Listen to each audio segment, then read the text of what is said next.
My dear students, we are going to discuss the generation of the AC voltage in this class.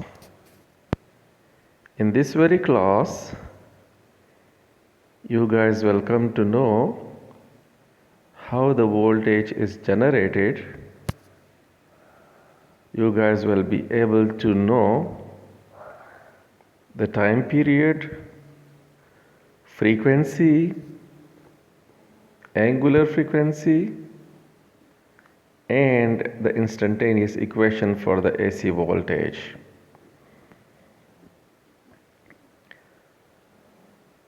For the generation of the AC voltage, we need to know the Faraday's law. So I am going to define Faraday's law after some time. If you guys want to generate the electricity or the voltage, you guys need to have a magnetic field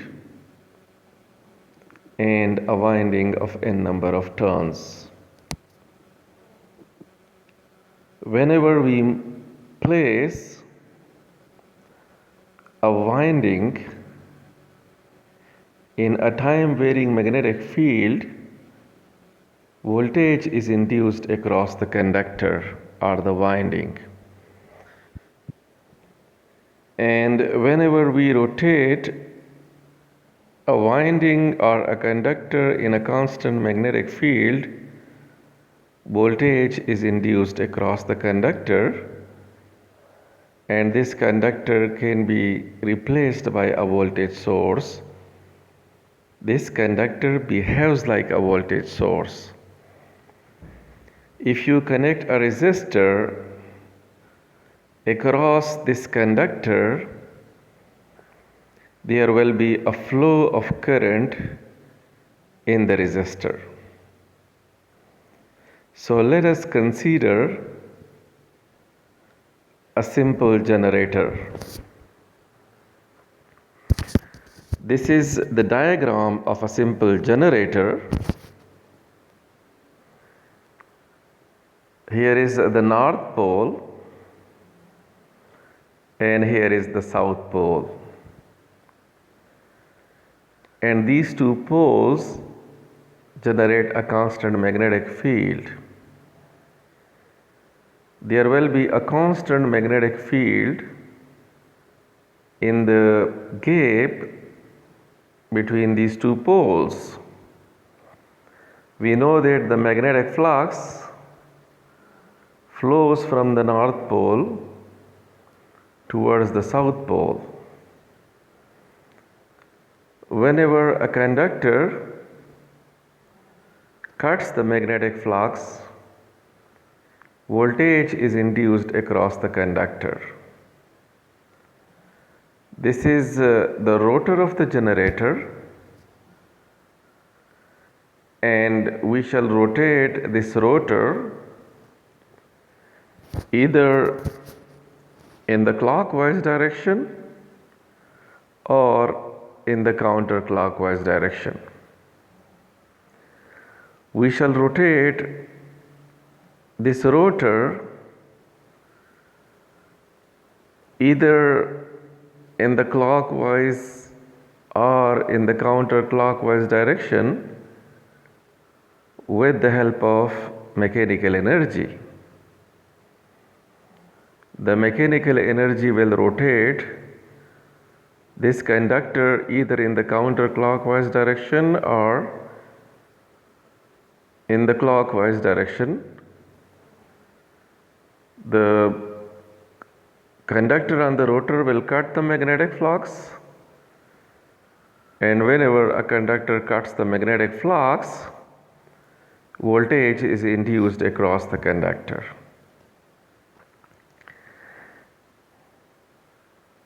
As far as the structure of this rotor is concerned, this rotor is in the form of a cylinder. So let me show you another view of this rotor. You see, here is the rotor, which is in the form of a cylinder, and we place a winding of n number of turns in on this cylinder, and then we rotate this winding in a constant magnetic field, and the rotation of the winding in the constant magnetic field generates the voltage. As we consider a simple generator over here, so we have placed a simple conductor on the rotor over here. This is the simple conductor which is located on this rotor. Here is end A of this conductor, and here is end A prime of this conductor. In the previous diagram, we have been shown the front view. So if you look at this cylinder from this side, you guys will see this circle, and you guys will see end A of the conductor and A dash of the conductor. This conductor will be not visible to you guys. So let us consider the previous diagram,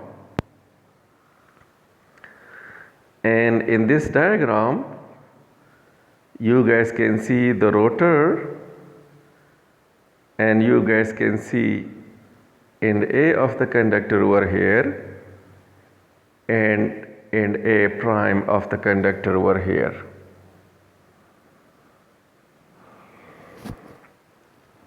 Well,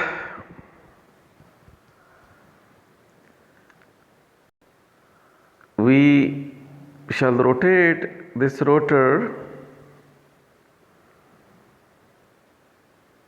in the counterclockwise direction with the help of some mechanical energy,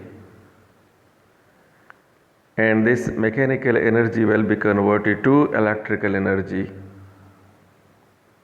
So we can define a generator in these words as well. Generator is a device which converts mechanical energy into electrical energy. So the mechanical energy which will be used to rotate this rotor in the constant magnetic field will be converted into electrical energy by this generator, and under ideal condition the mechanical energy will be equal to the electrical energy. In practice, there are some losses in every system, so the output will be less than the input, the electrical energy will be less than the mechanical energy. You guys can see the magnetic flux are the lines of magnetic force in the gap between the two poles. Well, the conductor and the rotor will behave like a voltage source. So we can replace this conductor by a voltage, by the symbol of a voltage source. One end of the conductor is represented by A, the other end of the conductor is represented by A prime, and you see the voltage across the source will be a time varying voltage source, and if you connect this conductor across a resistor or inductor or capacitor, there will be a flow of current in the resistor, in the capacitor, or in the inductor. So this conductor will behave like a voltage source. Well, we know that whenever an object rotates through an angular displacement of theta, let's say we have an object over here, this object rotates along a circle, and the angular displacement of this object is represented by theta. So the angular displacement of the object per unit time is known as angular velocity, and angular velocity is represented by omega, and the unit of omega is radian per second. The unit of omega is radian per second. So you see, the angular displacement of the object will be equal to omega t. So omega is the angular velocity of the object which is in circular motion. Theta is the angular displacement of the object which is in circular motion. So the angular velocity is equal to the angular displacement per unit time, and the angular velocity is in radian per second. So the angular displacement will be equal to omega t. We shall consider end A of the conductor. You see, when end A of the conductor is over here, when end A of the conductor is over here, the angular displacement of this conductor will be 0. When the conductor comes to this position, the angular displacement of the conductor will be pi by 2 radians. When end A of the conductor comes over here, the angular displacement of this conductor will be pi radian. When end A of this conductor comes over here, the angular displacement of the conductor will be 3 pi by 2 radians. And when the conductor comes back to the original position, the angular displacement will be 2 pi radians. So we shall rotate this rotor in the counterclockwise direction, and we shall consider different angular displacement of end A of the conductor. So according to Faraday's law, whenever a conductor cuts the lines of magnetic force, whenever a conductor cuts the magnetic flux, voltage is induced across the conductor. So let us assume that we consider the conductor at this particular position. So the angular displacement of the conductor is theta.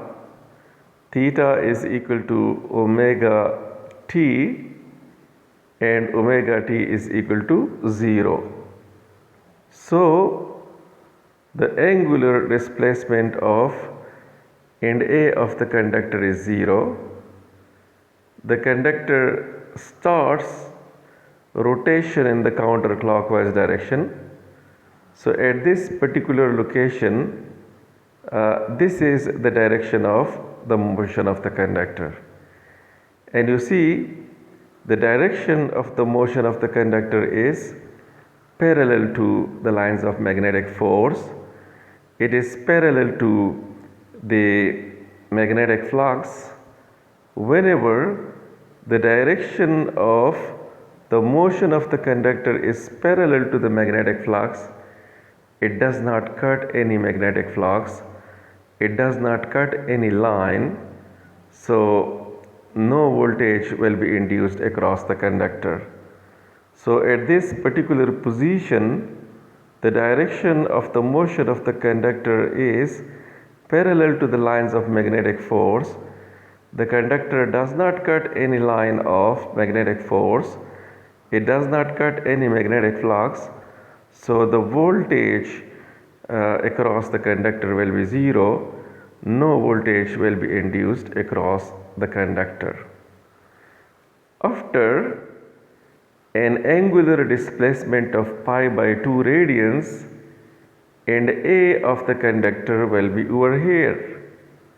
So after an angular displacement of pi by 2 radian, the end A of the conductor will be at this particular position.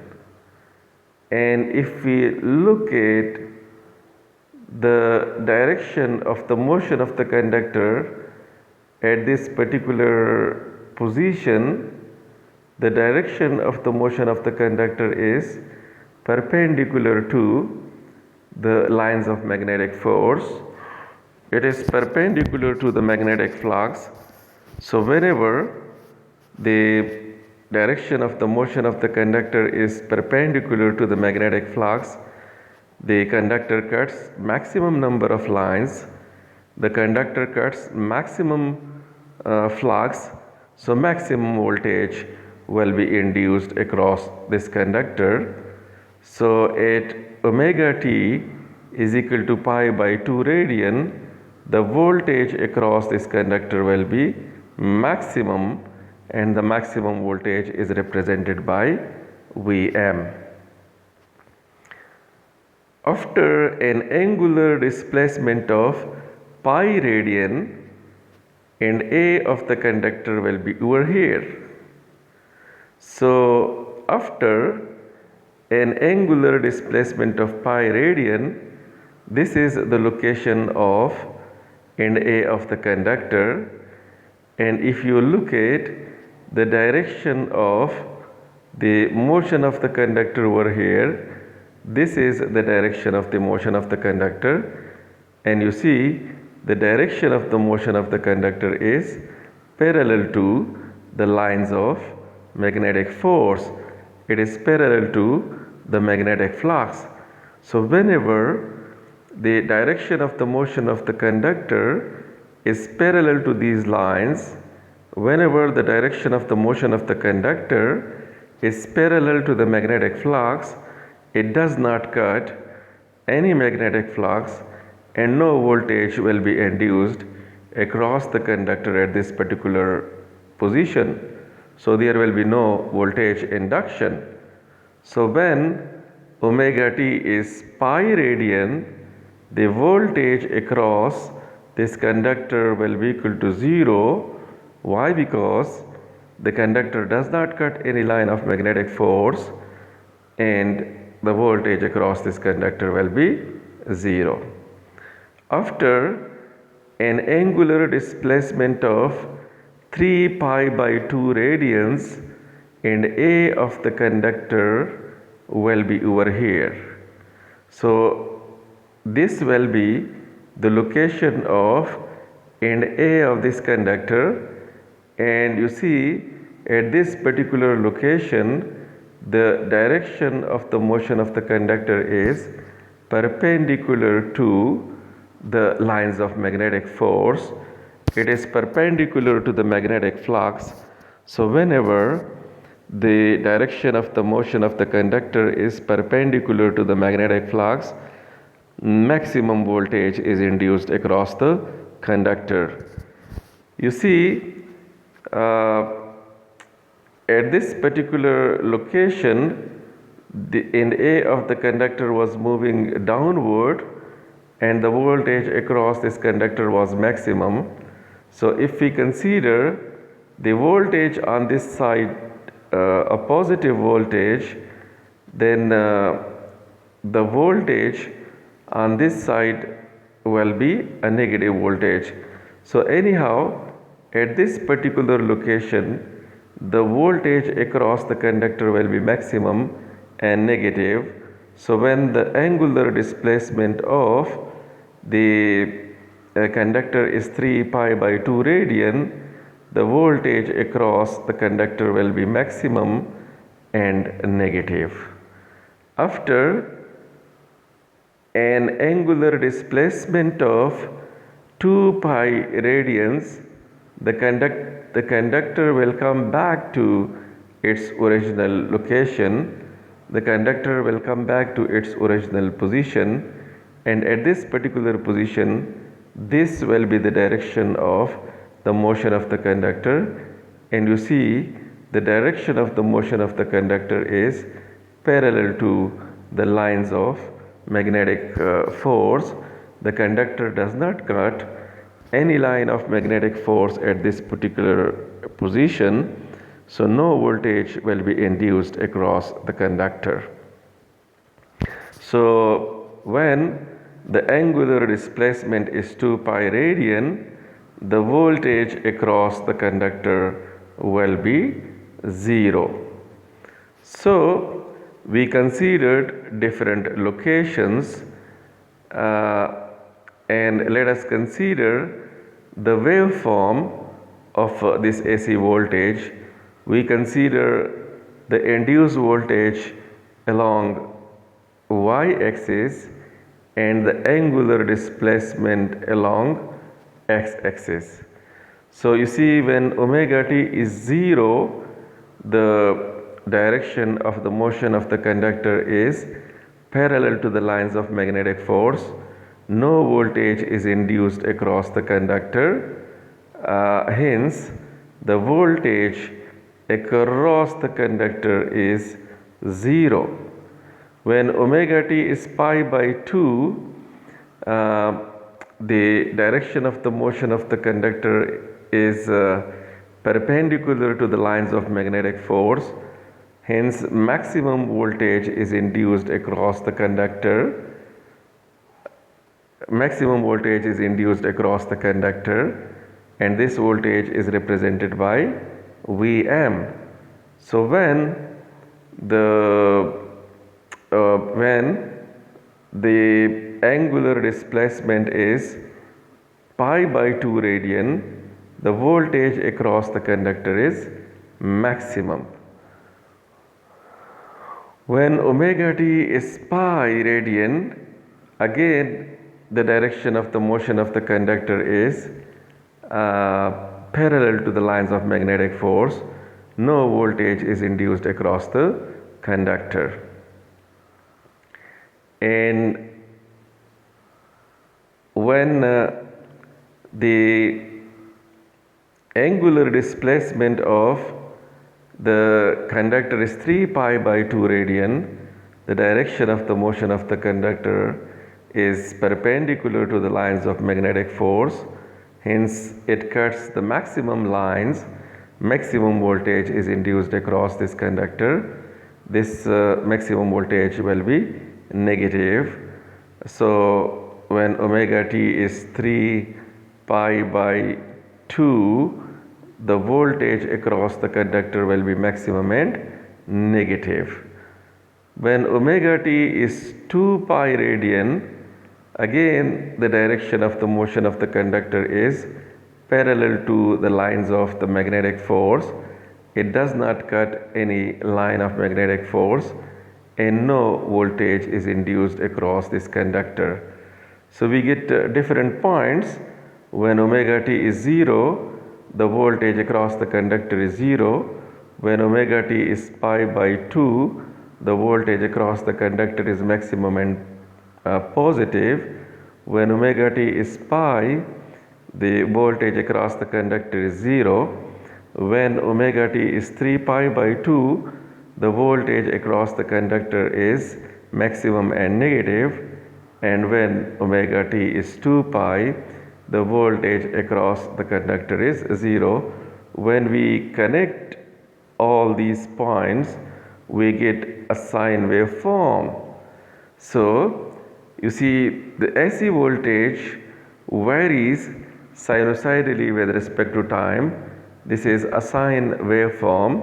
So, the AC voltage varies sinusoidally with respect to time, and this waveform satisfy this particular equation. The voltage across the conductor will be equal to Vm sine of omega t. This equation is known as the instantaneous equation for the AC voltage. This is the time varying equation for the AC voltage. This equation says that the AC voltage changes with respect to time, and it changes sinusoidally with respect to time. So the waveform for the AC voltage justifies this particular equation.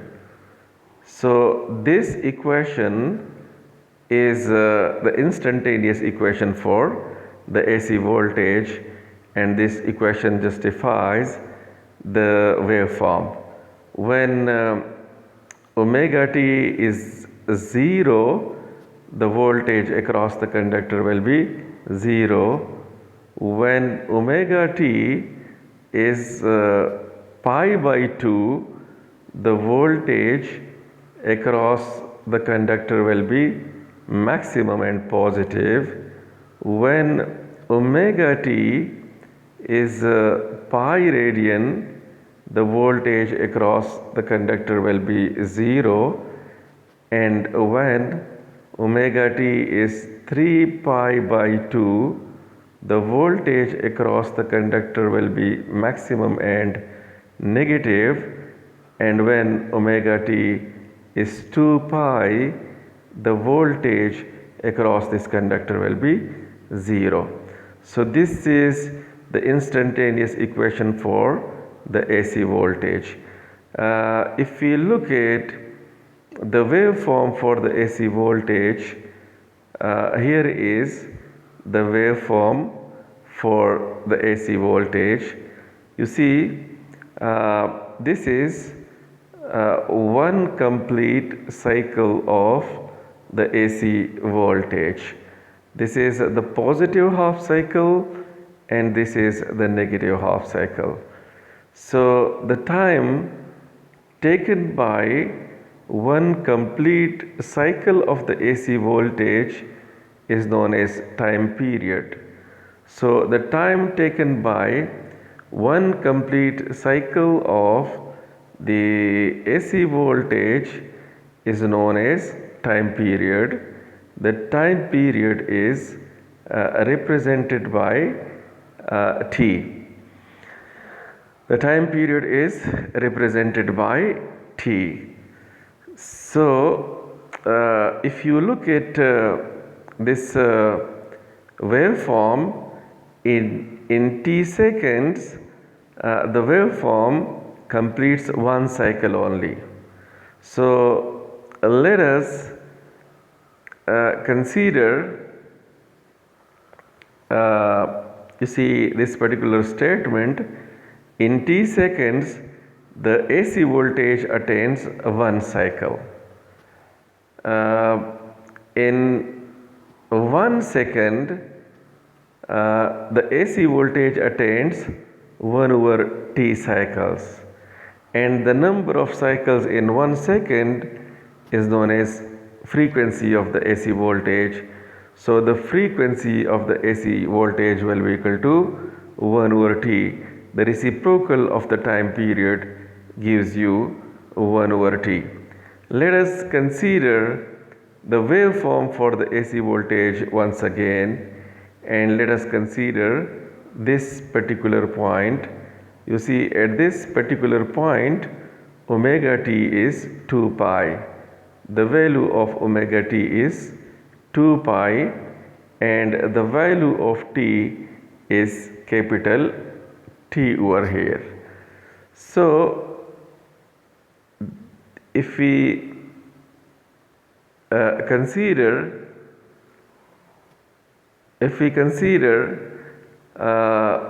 the value of omega t at point t, omega multiplied by capital T will be equal to 2 pi. This is the value of omega t at point P. You see, omega t is basically equal to 2 pi. Where is pi? Let me write down this pi once again. So omega t will be equal to 2 pi, and we know that at point P the small t will be equal to capital T. So omega t will be equal to 2 pi and omega will be equal to 2 pi divided by t. We know that the reciprocal of the time period is known as frequency. So omega will be equal to 2 pi f. As omega is in terms of linear frequency, so omega is known as angular frequency. This is the angular frequency of the AC voltage. We don't call it angular velocity now, we call it angular frequency in electrical engineering. So the angular frequency of the AC voltage will be equal to 2 pi f, and the unit of the angular frequency is radian per second. Now, in order to consider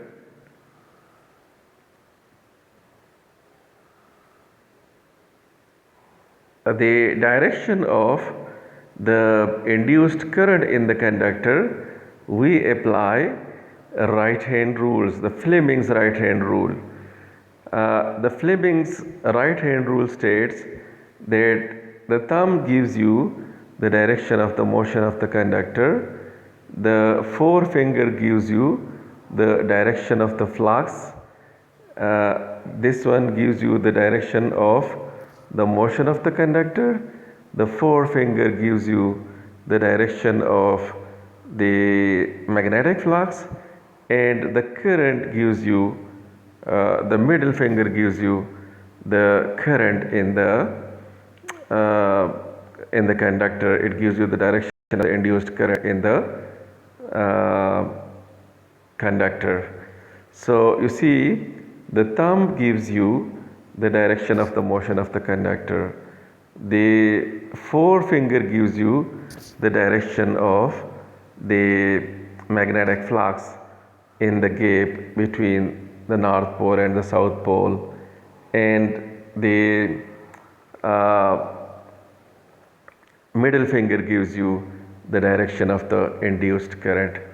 So you see, we can replace the conductor by a voltage source. This conductor will behave like a voltage source.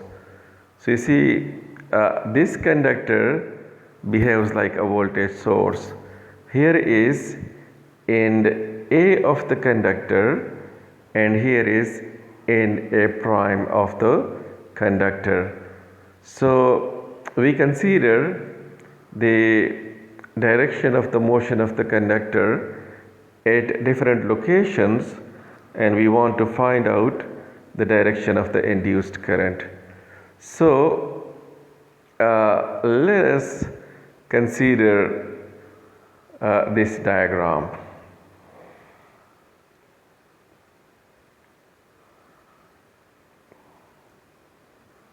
I consider this diagram. You see, in this diagram, here is end A of the here is end A of the conductor, and at this particular position, this is the direction of the motion of the conductor. So the thumb will give you the direction of the motion of the conductor. The forefinger will give you the direction of the direction of the induced the direction of the magnetic flux in the gap between the two poles. So if we apply the right hand rule over here, the current in the conductor, where the induced current in the conductor will move from A prime to A. So if we apply the right hand rule at this particular location, this will be the direction of the induced current. The induced current in the conductor will flow from end A dash towards A. And as we know that the conductor flow, the current flows from the negative terminal of the voltage source towards the positive terminal. So this side of the conductor will be negative, and this side of the conductor will be positive. So we can find out the direction of the induced current with the help of Fleming's right hand rule. Let me consider another location of the end A of the conductor, and let me apply the Fleming's right hand rule to find out, you see, the direction of the induced current in the conductor. You see, here is end A of the conductor. At this particular location, the thumb will gives you the direction of the motion of the conductor. The forefinger will give you the direction of the induced current, and the forefinger will give you the direction of the magnetic flux, and the middle finger will give you the direction of the induced current. So if you apply the right hand rule over here, the induced current will flow from end A towards end A prime. This will be the direction of the current inside the conductor. So if we apply the right hand rule at this particular location, this will be the direction of the induced current. The induced current will flow from A to from end A towards A prime, and as the current flows from the negative terminal of the voltage source towards the positive terminal, so end A will be negative and end A prime of the source will be positive.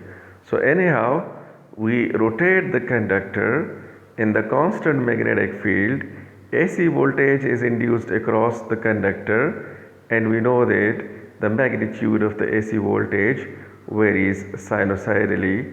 The time period of the AC voltage is represented by capital T. T is known as the time period of the AC voltage, and this is the time taken by the waveform to complete one cycle. The number of cycles per second is known as frequency. Frequency is represented by small f, and small f is equal to the reciprocal of the time period, and the angular frequency is equal to 2 pi f. So inshallah we will talk about the root mean square of the AC voltage in the upcoming class. This is big enough for today. So thank you so much. I shall see you in the next class.